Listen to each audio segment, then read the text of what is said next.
And this is the, it's the birth, really, of civilization and of a settled human culture.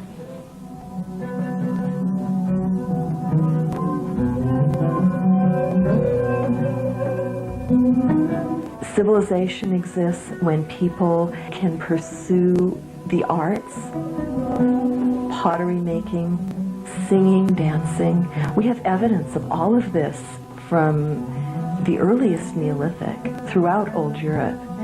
Gorgeous pottery, intricate designs, and they're relatively consistent throughout Old Europe.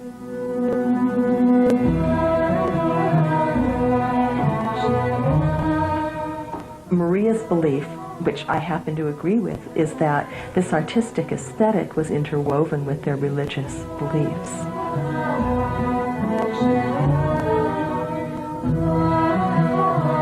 The three great creations of the Neolithic Revolution were agriculture, weaving, and the art of pottery making. These three great creations were connected to the goddess because of the relationship between the seed and how you get it to go into the earth, and when you harvest it, and how you then make bread out of it. This was a great mystery of transformation. And this is the essence of the mysteries of the goddess religion. So sometimes people say, well, they had a goddess, but how do we know that women had power? And it's because women had invented pottery, weaving, and agriculture, that they would have had a high social role. Yes, pottery is women's, textile also women's, then household is women's, and the supervising of everything was in women's hands. This is what can we reconstruct from the Neolithic finds. Her interpretations were based upon an enormous amount of work. Primary research. Not only primary research in the field, but primary research in investigating the historic documents in their original languages. Then in northeastern Greece, I excavated together with Colin Renfrew, who later became my opponent, although we published books together. It's true that even in the excavation there were some differences. Marija was particularly interested in the figurines. Marija was really eager to open an excavation where there was an early Neolithic layer, because she really wanted to see what the beginning of an agricultural settlement, what the material culture would be like. And Sivigri was extremely rich. It had over 200 figurines.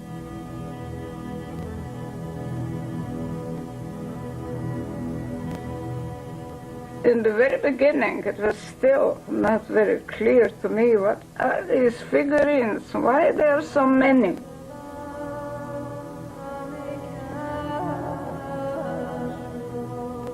Then she developed her ideas about it, and one was that she could really understand the religion of these people from the figurines. She jumped to the conclusion, which is an old conclusion that others reached before her, that all these different representations of women were all the goddess in different guises, in different manifestations. And of course there you use the notion of the goddess, which I think is meaningless.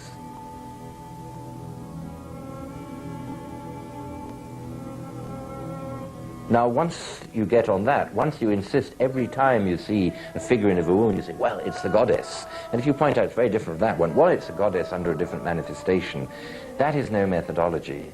You can just say, well, everything is a goddess. And indeed, for Marija, in a way, everything became the goddess.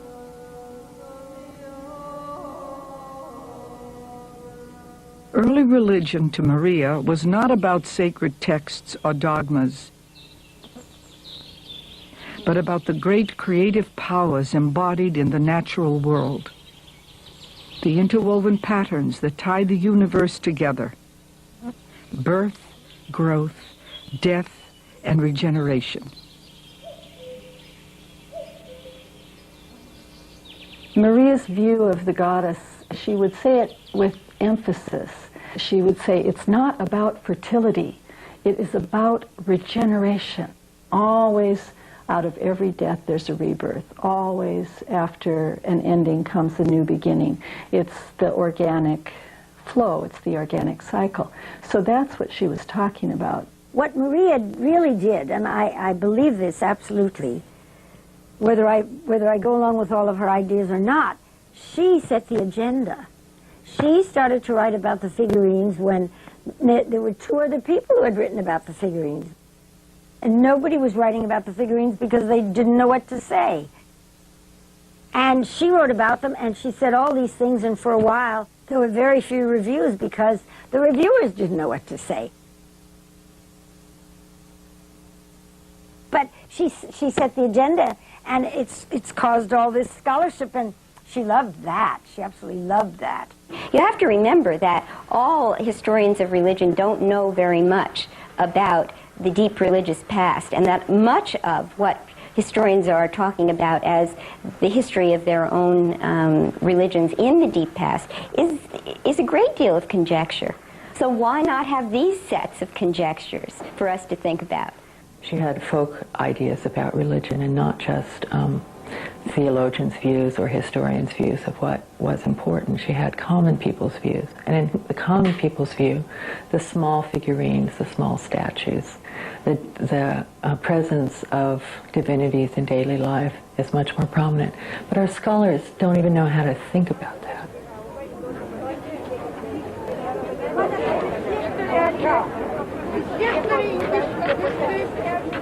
The common people of Lithuania, the old women of the fields and markets, had always been one of Maria's sources of inspiration.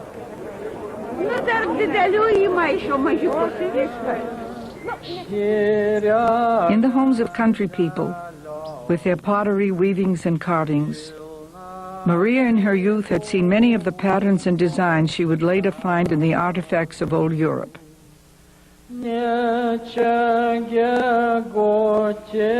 Common things encoded hidden symbols, Maria discovered, as she studied the rich folklore and folk art that surrounded her. Not so long ago, Maria wrote, the Lithuanian countryside was dotted with beautifully ornamented poles, capped by roofs and crosses, whose symbols radiated brilliant sunlight.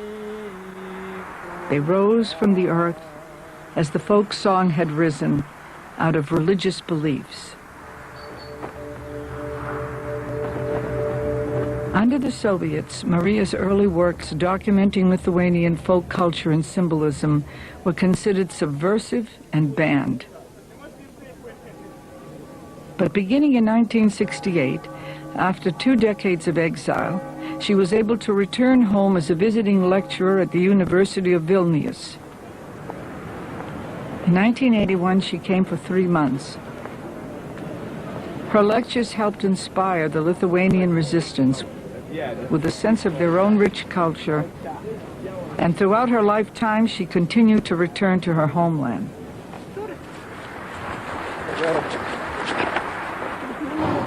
When you excavated in Lithuania, you found in the grave goods material culture which still was reflected in present-day Lithuania folk custom. So she felt that if you studied the folk customs, the ethnography, if you studied the folk tales and the folk songs, and you knew the actual history and the language, that you could put all these things together and you might be able to reach some aspect of what is always so ambiguous, prehistoric religion. Because you see, she saw that in Lithuania.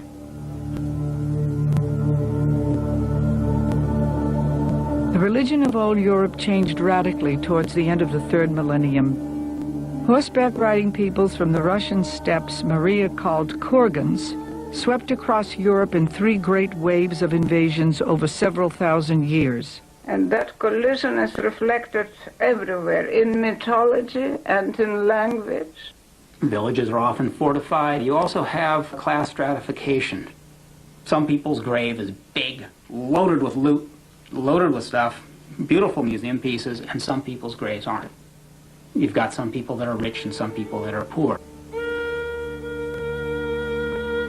And from the very beginning, they had weapons. I dealt with weapons, with hill forts, all that. I spent 10 years on that. Hierarchical, male-ruled, they worshipped a sky god and brought a new religion. They spoke an ancestral Indo-European tongue which spread with their migrations. New gods clashed with old traditions.